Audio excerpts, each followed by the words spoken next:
Ada moralitas budak, ada moralitas tuan.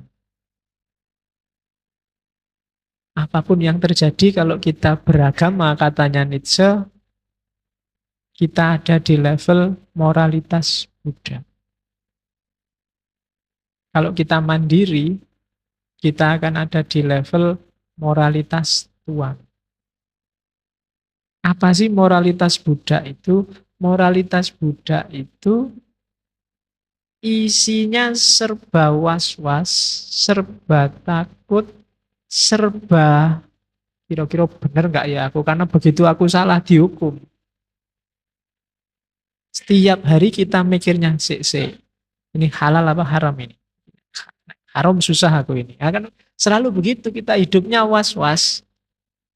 Ya bahasanya Nietzsche, peduli dan sensitif pada semua, mengutamakan orang lain, tidak egois, membantu yang kurang beruntung, berkorban, itu di antara cirinya. Berarti tidak mandiri, nggak pernah mikir awake dhewe. Budak itu kan gitu, dia tidak pernah mikir dirinya sendiri, yang dipikir majikannya. Sebelum majikannya tidur, dia tidak berani tidur. Khawatir diperintah. Dan itu manifestasinya, kita kan tiap hari, mari kita jalin kepedulian. Kita susah tidak apa-apa, asal orang lain bahagia. Jangan egois, jangan mikir diri sendiri. Kan itu tiap hari kita nasihati begitu. Akhirnya diri kita sendiri hilang. Berkorban untuk sesama. Itu kan jargon kita banyak. Kalau Kemenak itu ikhlas beramal. Terus kan banyak jargon-jargon kayak gitu kan. Loh, katanya Nietzsche ini bunuh diri. Jadi tuan dulu, gampang nanti kalau ingin membereskan situasi. Kalau kita tiap hari hanya mikir orang lain, kita tidak ubahnya kayak budak. Jadi ya tinggal kita tengok dalam diri kita sendiri, katanya Nietzsche. Apa yang ada di pikiran kita. Kenapa orang beragama tidak disukai oleh Nietzsche? Karena beragama itu mentalitasnya persis kayak gini. Ya kayak saya bilang tadi, kamu tiap hari kan mikir, ini sesuai nggak ya sama kehendaknya Allah, kan gitu. Allah meridhoi apa enggak ya? Dan kamu ngertinya Allah meridhoi apa enggak kan paling tanya kiaimu nanti, tanya ustadz. Ustadz, kayak gini halal buatan? Halal. Kalau gitu haram kan. Sekarang ustadznya kan pinter juga, jadi ya milih yang sesuai cocok dengan kepentingannya dia kadang-kadang. Oke, jadi persis katanya Nietzsche, posisi kita jadi budak. Tidak pernah mikir dirinya sendiri, yang dipikir majikannya. Yes, moral rasional kadang-kadang majikannya ya orang lain, sesamanya. Hargailah sesama, hormatilah kepentingan orang lain. Kayak kalau kita puasa, hormatilah orang yang berpuasa.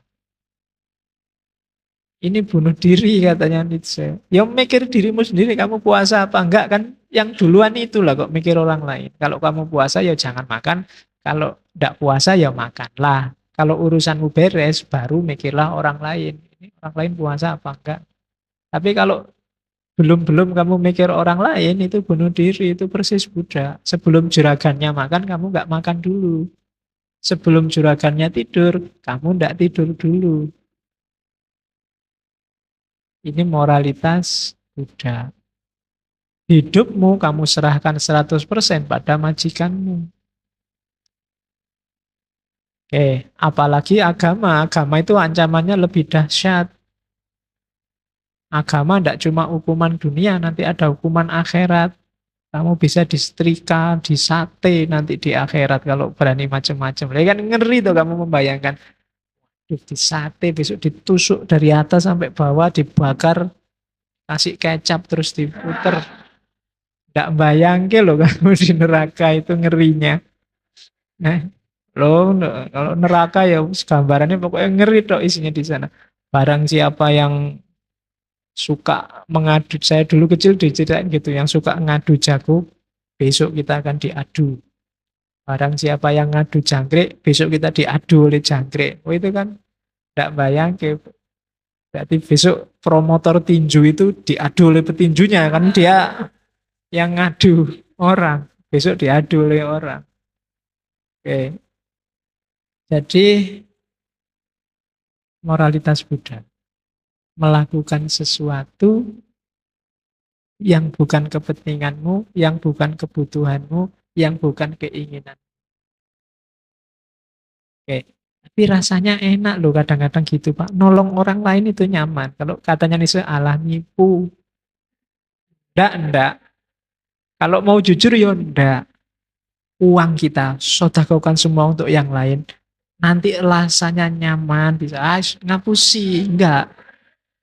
Orang mungkin tetap ganjel. Meskipun ustadznya bilang ikhlas ya, yo ikhlas tapi yo apa tetap. Kalau ditanya yang jawabnya ikhlas tapi hasilnya ya ganjel tetap. Ndak alami. Yo paling ndak yang jawab apa? Yo berat sih tapi gimana lagi? No, ndak apa-apa itu lebih jujur daripada ya ikhlas padahal ndak. Jadi ndak lah katanya. Yo mikir buat kamu dulu dong. Kalau ada sisanya baru buat yang lain. Jangan semua buat yang lain. Itu namanya bunuh diri. Mental kita jadinya mentalitas Buddha. Ya nanti kalau dalam agama, kalau saya percayalah Allah menurunkan kita ke bumi ini tidak untuk dibikin susah. Dia nyuruh kita seneng, bahagia. Kok gara-gara dan dikasih bantuan agama, dikasih bantuan Nabi, itu menurut saya biar kita sukses, senengnya bisa memuncak, senengnya bisa semakin tinggi. Kalau gara-gara agama kok kita sumpek, ada yang salah dengan keberagamaan kita. Ada yang keliru. Oke, dan menurut saya banyak kisah-kisah Nabi yang konotasinya memang kemanusiaan kok, bukan bunuh diri. Tidak pernah Nabi nyuruh kita sedekah seluruh harta kita. Dompet mana dompet, kan ada yang gitu. Kasih semua isinya. Itu bunuh diri namanya. Kamu tidak bisa pulang duit muntah. Jadi wajar-wajar saja. Untuk kepentinganmu berapa, sisanya berapa. Kalau enggak, kamu terjatuh di mentalitas Buddha. Banyak orang beragama ada di mentalitas ini. Mentalitas Buddha. Padahal katanya Allah kan yang boleh memperbudak kita cuma Allah. Jangan yang lain. Meskipun Nietzsche bilang enggak boleh ada yang memperbudak kita satupun. Termasuk Tuhan. Kalau Tuhan memperbudak kita, bunuh aja. Lu nanti sampai ke situ Nietzsche, Tuhannya dibunuh ngapain? Nah yo, kemerdekaannya budak kan matinya majikan. Iya kan, biar gak diperbudak lagi, bunuh majikannya. Bebas kita sekarang kan gitu. Oke, nah terus kita harus punya moralitas tuan. Di mentalnya mental tuan. Apa? Kamu harus jadi orang besar. Kita harus jangan mau di bawah. Semuanya harus berjuang untuk menuju ke atas. Let the strong bukan rise to the top of the heap. Biarkan yang kuat berdiri di atas pundaknya yang lain, di atas kerumunan, di atas kepala. Lebih tinggi. Karena dia kuat. Jadi tuan. Jadilah, ya bahas, seandainya ditafsirkan kasar, itu Nietzsche maunya, mending jadi orang kuat yang menginjak daripada orang lemah yang diinjak. Itu kalau akal kita waras. Kalau ada orang, saya lebih milih diinjak aja Pak, itu berarti tidak waras. Orang waras itu ya tetap milih di atas, bukan di bawah. Tetap milih jadi tuan, milih jadi majikan, daripada jadi budak. Loh, besok di akhirat kan kita bisa masuk surga, Pak. Ya, di surga juga jadi budak. Jeragannya kan tetap Tuhannya. Kita tidak merdeka-merdeka sampai besok, tidak enak. Katanya Nietzsche, harus merdeka dulu. Dan katanya Nietzsche, agama itu sering menghalangi orang untuk jadi besar. Gara-gara agama kita terbonsai. Nggak enak yang ngomong kayak gini di masjid.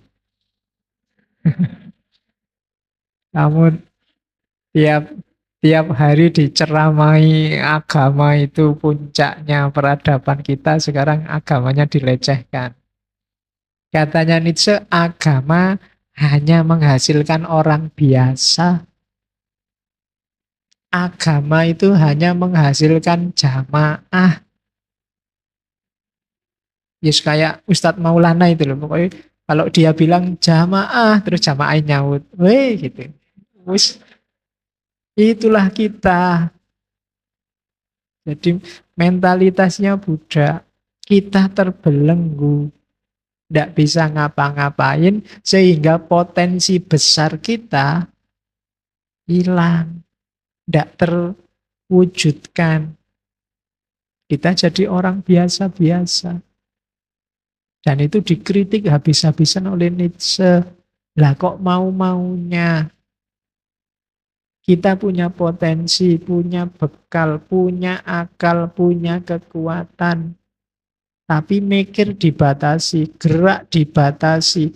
Mau bikin tata nilai sendiri nggak boleh. Mau merumuskan hidup sendiri nggak boleh. Semua dibatasi, katanya Nietzsche. Apa enaknya hidup yang kayak gitu? Ya ini mungkin pengalamannya Nietzsche sendiri, karena dia kan sejak kecil ibunya modelnya agak salafnya Kristen. Saya tidak tahu Kristen ono salafnya apa enggak ya. Yes, pokoknya ngono lah. Kristen rada keras lah. Kristen garis keras. Oke. Jadinya dia agak trauma. Menurut dia agama itu isinya hanya membelenggu. Waktunya enak orang-orang tidur malah disuruh bangun, sholat. Waktu enak-enaknya nongkrong disuruh sholat. Waktunya makan-makan suruh puasa. Duit baru ngumpul disuruh haji. Itu pun ngantri 30 tahun. Dan disuruh sabar. Dihapusi enggak apa-apa. Haji itu kan gitu, sering pemerintah rada trik dikit, dia nyari untung banyak. Kalau kita protes, loh kok kayak gitu? Enggak apa-apa. Calon haji itu harus sabar. Masa haji kok marah-marah? Wah, jadi kita nesu aja enggak boleh di agama kan. Komplain aja enggak boleh. Kalau komplain ke orang, dianggap komplainnya ke Tuhan. Masa komplain sama Tuhan? Itu kan persis kasus hari ini kan, ada Ahok lah, ada siapalah yang itu. Jadi itu sebenarnya orang cuma disandarkan bahwa ini maunya Tuhan. Seolah-olah hari ini kan ketika Ahok ngomong itu Allah marah, Nabi Muhammad pasti marah, padahal yang marah dia. Tapi kan dia tidak mau ngaku, ngakunya lo ini Allah lo ini, Islam lo ini, yang marah jelas dia kok. Iya, yo kalau saya bayangkan misal, yo contohnya misalnya ada Nabi Muhammad beneran pas Ahok pidato itu, yo saya ndak yakin Nabi Muhammad langsung berdiri marah-marah, ndak mesti. Paling Nabi Muhammad senyum-senyum aja. Ya, yo lihat profilnya Nabi lo ya. Mungkin beliau cuma begitu, paling senyum aja. Meskipun dalam ceritanya kan banyak itu, Nabi nggak cuma ngomong yang menyinggung, dilempari batu, diludahi kan Nabi senyum aja. Didoakan yang baik malah. Oke, itu contohnya. Ahok itu memang tidak ngerti Islam. Ya wajar om dia Kristen. Lah iya kan. Aku ya bingung kok, kan ada yang komentar gitu dia tidak ngerti. Lah ya kasih tahu dong, dia memang Kristen. Tapi ya susah sih ya kan, wis politiknya ada, terus marahnya ada, tadi ya. Kan kalau sudah marah itu kan tinggal akalnya tinggal seperempat katanya. Jadi biarin aja sampai marahnya reda baru diskusi. Kalau diskusi sekarang nggak bisa, untuk nyari jalan terbaik. Biar aja besok demo. Siapa ngerti setelah demo marahnya reda. Kalau tambah marah, sing waras ngalah. Ya, saya nggak tahu yang benar yang mana, tapi marah itu jelas nanti jadi problem sendiri. Penyelesaiannya, kalau ini memang masalah, penyelesaiannya pasti tidak dengan marah-marah, tidak dengan tawuran. Ketika solusinya marah-marah atau tawuran, yang lahir problem baru mungkin lebih besar. Jadi jangan sampai bunuh nyamuk dengan cara mukul kepala pakai palu. Ya, dan nyamuk kecil satu njupuk palu diduduk ke anu ya. Nyamuknya bisa lolos, cuma kepalamu penjut mesti. Oke, jadi tuh moralitasnya harus versi moralitas Tuhan, penguasa hidup kita sendiri. Wong ya seandainya besok kita masuk surga atau masuk neraka kan dihitung sendiri-sendiri oleh Allah. Jadi seandainya kita kecemplung sumur, hasil pilihan jalan kita sendiri itu lebih lega daripada ditunjukin orang dan kecemplung sumur. Orang jalan lewat situ mas, nah situ terus plung kecemplung, kita kan mangkel. Tapi kalau pilihan kita sendiri kan mending lewat sini aja lah nekat, malah kecemplung berarti aku keliru, lebih nyaman daripada dikasih tahu orang lurus mas, lurus, kecemplung. Nggak enak, mungkin maunya Nietzsche begitu, pilihlah sendiri. Wong toh kita nanti yang harus tanggung jawab sendiri. Jadilah Tuhan dalam hidup kita. Oke, terus doa. Katanya Gibran, kalian berdoa di saat kesulitan dan membutuhkan. Alangkah baiknya kalian pun berdoa di puncak kegirangan. Dan di hari-hari rizkimu sedang berkelimpahan. Dan bila engkau dapat merasa nyaman, bila sempat mencurahkan kegelapan hatimu ke haribaan angkasa, maka engkau pun dapat merasa nyaman, memancarkan fajar merekah di hatimu ke cakrawala raya. Jadi berdoa itu nggak usah nunggu susah. Menyampaikan terima kasih pada Allah, ya sampaikan aja lewat doa. Doa itu kan komunikasi kita yang paling dekat sama Allah. Jadi di hari rezekimu sedang banyak, ya sampaikan pada Allah. Minta Allah rezekimu barokah, bermanfaat, tidak sia-sia. Kan nggak ada yang nggak bisa diminta dari Allah. Tidak harus nunggu sumpah. Kamu dapat nilai A pun berdoalah, ya Allah semoga nilai A ini membantu masa depanku. Semoga nilai A ini barokah. Semoga nilai A ini tidak cuma membahagiakanku tapi juga itu berdoa. Apalagi dapat nilai E. Ya kan? Jadi tidak harus nunggu sedang. Kamu kaya berdoalah. Miskin juga berdoa. Hujan berdoalah, kemarau juga berdoa. Kalau engkau memasang telinga pada kesucian malam, engkau akan mendengar mereka. Mereka ini alam semesta, bicara dalam kebisuan. Alam semesta aja secara konstan katanya Gibran selalu berkomunikasi sama Allah. Apa kira-kira katanya? Tuhanku yang agung, kemauanmu lah yang berlaku dalam diriku. Doronganmu lah dalam diriku, yang merubah malam milikmu menjadi hari yang menjadi milikmu pula. Kami tak kuasa meminta apa-apa. Karena mereka alam, yang dikasih kuasa minta-minta kan kita. Sebab engkaulah maha tahu akan kebutuhan kami. Bahkan sebelum kebutuhan itu lahir dalam diri kami. Engkaulah kebutuhan kami. Engkaulah pemberi kami semua. Alam aja, meskipun dia tidak butuh apa-apa, dia tidak sedih, tidak senang, berdoa. Apalagi kita. Terus, nah, katanya Nietzsche, agama itu konstruksi sosial. Wahyunya dari Allah mungkin. Melalui Nabi. Dibukukan jadi kitab suci. Tapi ketika itu dipraktekkan dalam sebuah institusi, itu konstruksi manusia sudah. Dan oleh umatnya, konstruksi manusia ini banyak dianggap konstruksi Tuhan. Ya kalau dianalogikan dengan agama kita, fikihmu itu hasil pikirannya Imam Syafi'i. Islammu, teologimu hasil pikirannya Imam Asy'ari, tasawufmu mengikuti Imam Ghazali mungkin. Konstruksinya manusia semua. Sholatmu yang gaya kayak gitu, itu niru guru-gurumu, ustadzmu kan. Yang lain punya gaya sendiri. Jadi tetap meskipun Nietzsche yakin tidak ada sumber transendental, sumbernya manusia, seandainya toh kita tidak percaya, kita percaya bahwa itu dari Allah, dari langit, dari akhirat, tetap dia ditafsir oleh manusia, dikonstruksi oleh manusia. Buktinya apa? Yang setiap imam, setiap ulama kadang memahaminya beda-beda. Jadi agama itu konstruksi sosial.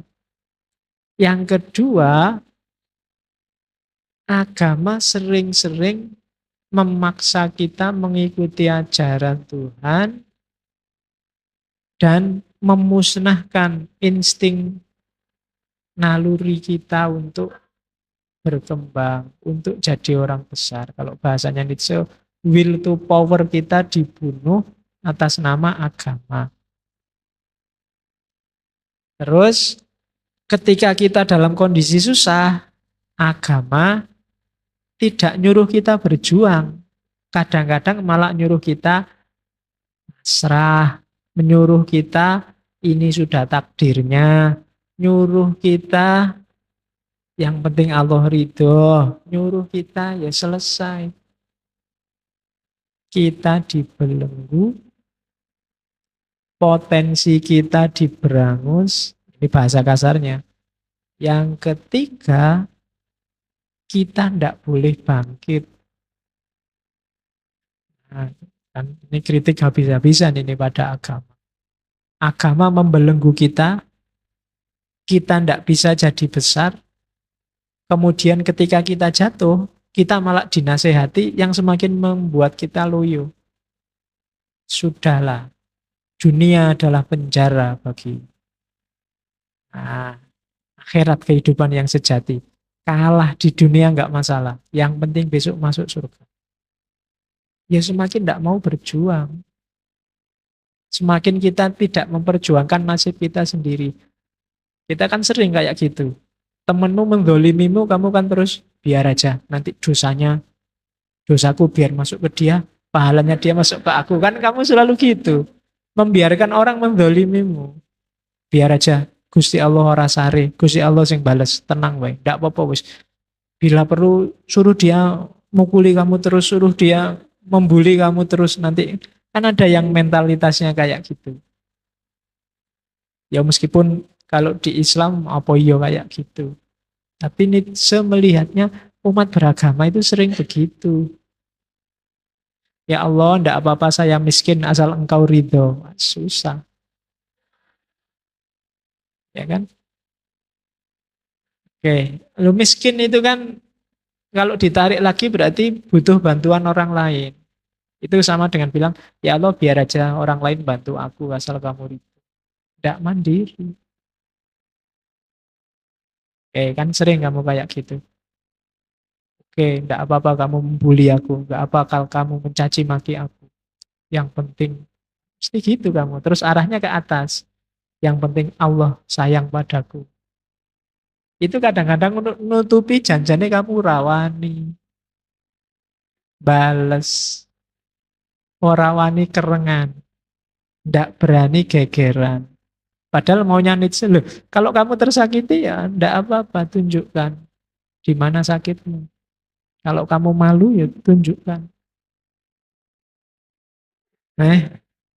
Tunjukkan kamu malunya tentang apa maksudnya gitu. Oke.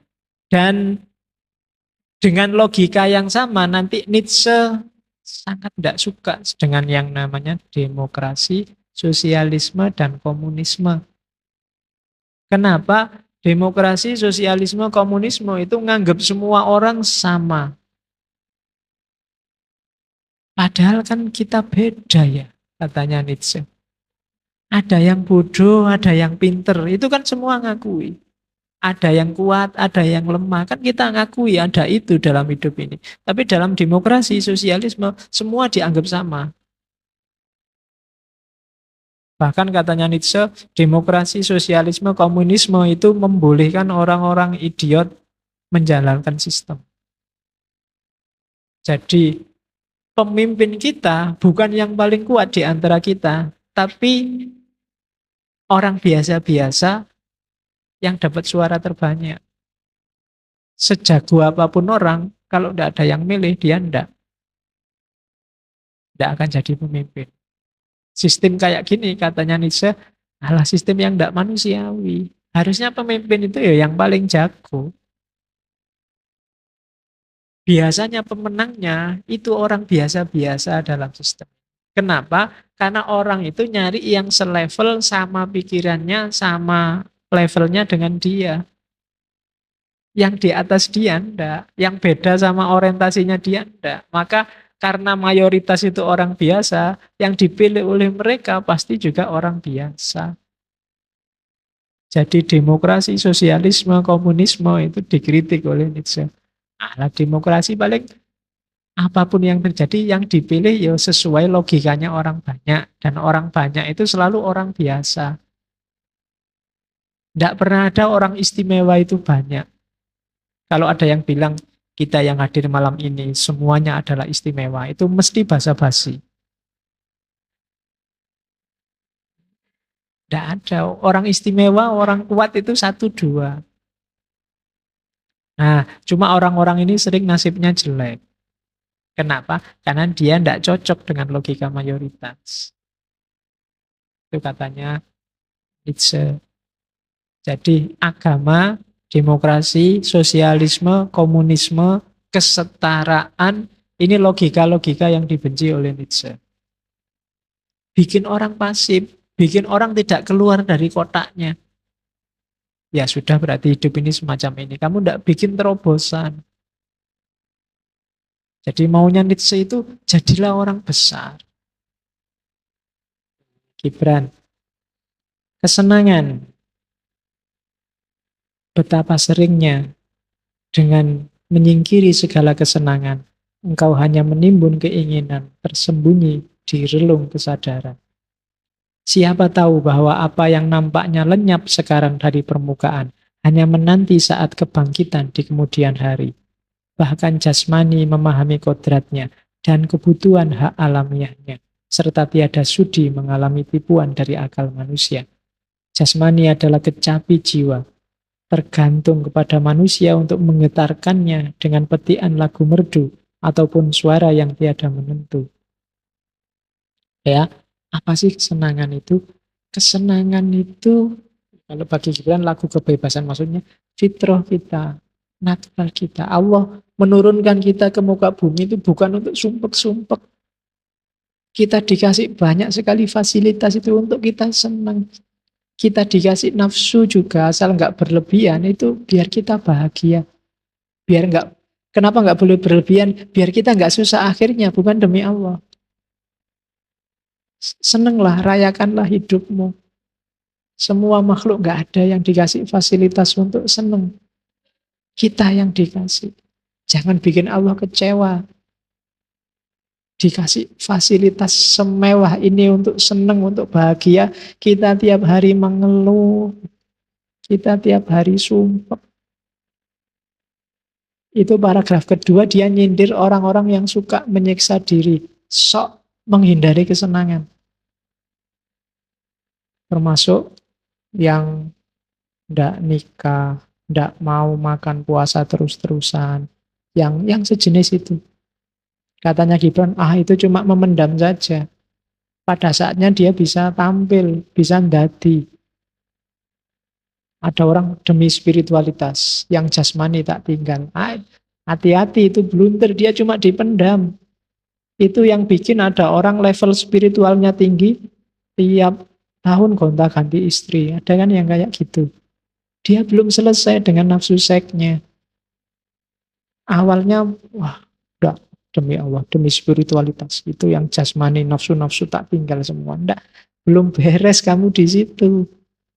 Bereskan dulu urusan itu, baru naik kelas ke level spiritualitas. Penuhi dulu hak jasmaniahmu, setelah itu naiklah ke level spiritual. Allah ngasih tubuhmu itu tidak untuk disiksa, jadi sumber kesusahan, kesengsaraan. Jadikan dia sumber kebahagiaanmu, jadikan dia kendaraanmu untuk menuju Allah, bukan malah disiksa. Itu maunya Gibran. Oke, bagaimana cara membedakan baik buruk dalam kesenangan? Pergilah engkau ke ladang, kebunmu, tamanmu, dan engkau akan mengerti bahwa bagi lebah menghisap madu adalah kesenangan. Namun bagi bunga memberikan madu adalah kesenangan juga. Untuk lebah, bunga merupakan pancaran kehidupan, dan untuk bunga, lebah merupakan duta kasih sayang. Bagi keduanya, sang lebah maupun sang bunga, memberi dan menerima kesenangan adalah kebutuhan dan keasyikan. Rakyat Orphelis, bersenang-senanglah bagaikan bunga dan lebah. Maksudnya apa? Ikuti tuntutan fitrahmu sebagai manusia. Bukan sebagai malaikat, bukan sebagai setan. Berbahagialah di level manusia. Tidak usah menyiksa fisikmu, tapi juga tidak usah menyisihkan spiritualitasmu. Penuhi semua sesuai tuntutan fitrahmu. Sama seperti lebah dan bunga. Bahagialah, senang-senanglah. Kalau semuanya sudah terpenuhi, kamu pasti senang. Kebaikan dan kejahatan. Katanya Gibran, tentang kebaikan manusia, aku bisa bicara. Namun tidak mengenai kejahatan. Sebab apalah kejahatan itu, selain kebaikan juga yang tersiksa oleh lapar dan hausnya sendiri. Sebenarnya jika kebaikan itu kelaparan, dia akan mencari makanan walau sampai ke lorong kegelapan. Dan apabila dahaga, ia akan minum, walau yang direguknya air beracun. Engkau benar apabila engkau berusaha memberikan dirimu. Namun engkau bukannya jahat apabila engkau masih mencari untung bagi dirimu. Sebab pencari untung diibaratkan hanya sekedar menghisap susu ibu bumi, bagaikan akar. Jadi kejahatan itu katanya Gibran sebenarnya nggak ada. Yang ada itu kebaikan yang tidak menemukan wadahnya. Yang kehausan dan kelaparan. Itu maksudnya kehilangan konteksnya. Bunuh orang, itu kalau konteksnya pas, ya boleh. Bunuh orang untuk kisos. Bunuh orang untuk dalam waktu peperangan, nyawamu terancam. Dia baik. Tapi begitu kehilangan konteks, dia jadi jahat. Dalam rangka terorisme, dia jadi kejelekan. Minum, rupanya saya tadi nggak minum.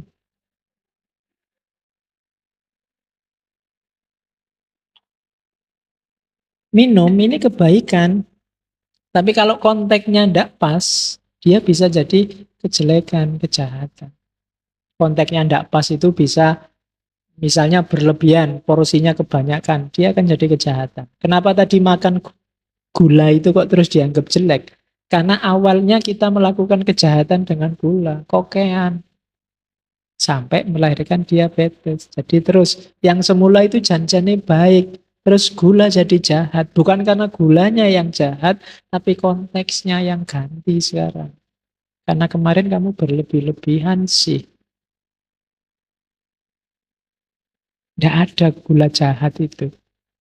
Ngerokok itu ya jahat, cuma kan dia tidak jahat pada dirinya sendiri. Kalau kamu ngerokoknya sehari cuma setengah dalam rangka apa, mungkin ya enggak masalah. Cuma kamu ngerokoknya kan oke, lebih banyak daripada nafasmu. Ya mesti wae ngerusak.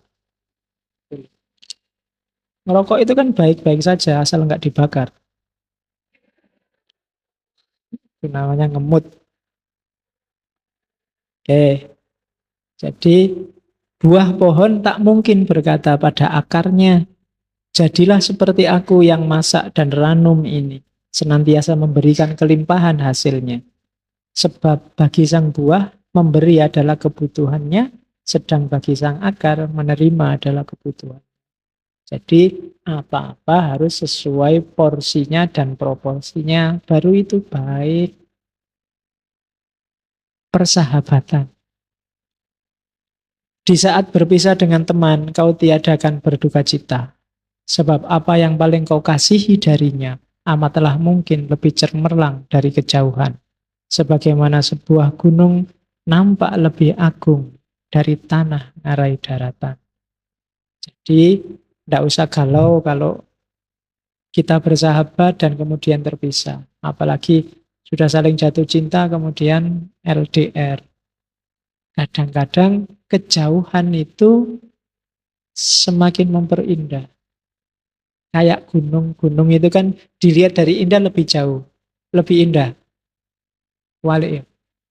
Dilihat dari jauh lebih indah daripada kamu datang ke sana. Kalau dari jauh gunung itu kan kelihatannya mulus, tidak ngeronjal-ngeronjal, tapi dari dekat ternyata banyak jurangnya, banyak tumbuhan-tumbuhannya. Kadang-kadang yang jauh itu kelihatan, kalian WA-an itu sama teman yang jauh kan akrab terus rasanya, tapi sama teman yang dekat itu sering konflik. Yo karena tiap hari ketemu. Ngomong keliru yo sama yang deket-deket ini. Tapi sama yang jauh, kita biasanya lebih akrab. Rumusnya Gibran ya kadang-kadang memang sebuah gunung nampak lebih agung dari tanah ngarai darat. Oke, jangan ada tujuan lain dari persahabatan kecuali saling memperkaya jiwa. Tidak usah ada pamrih macam-macam.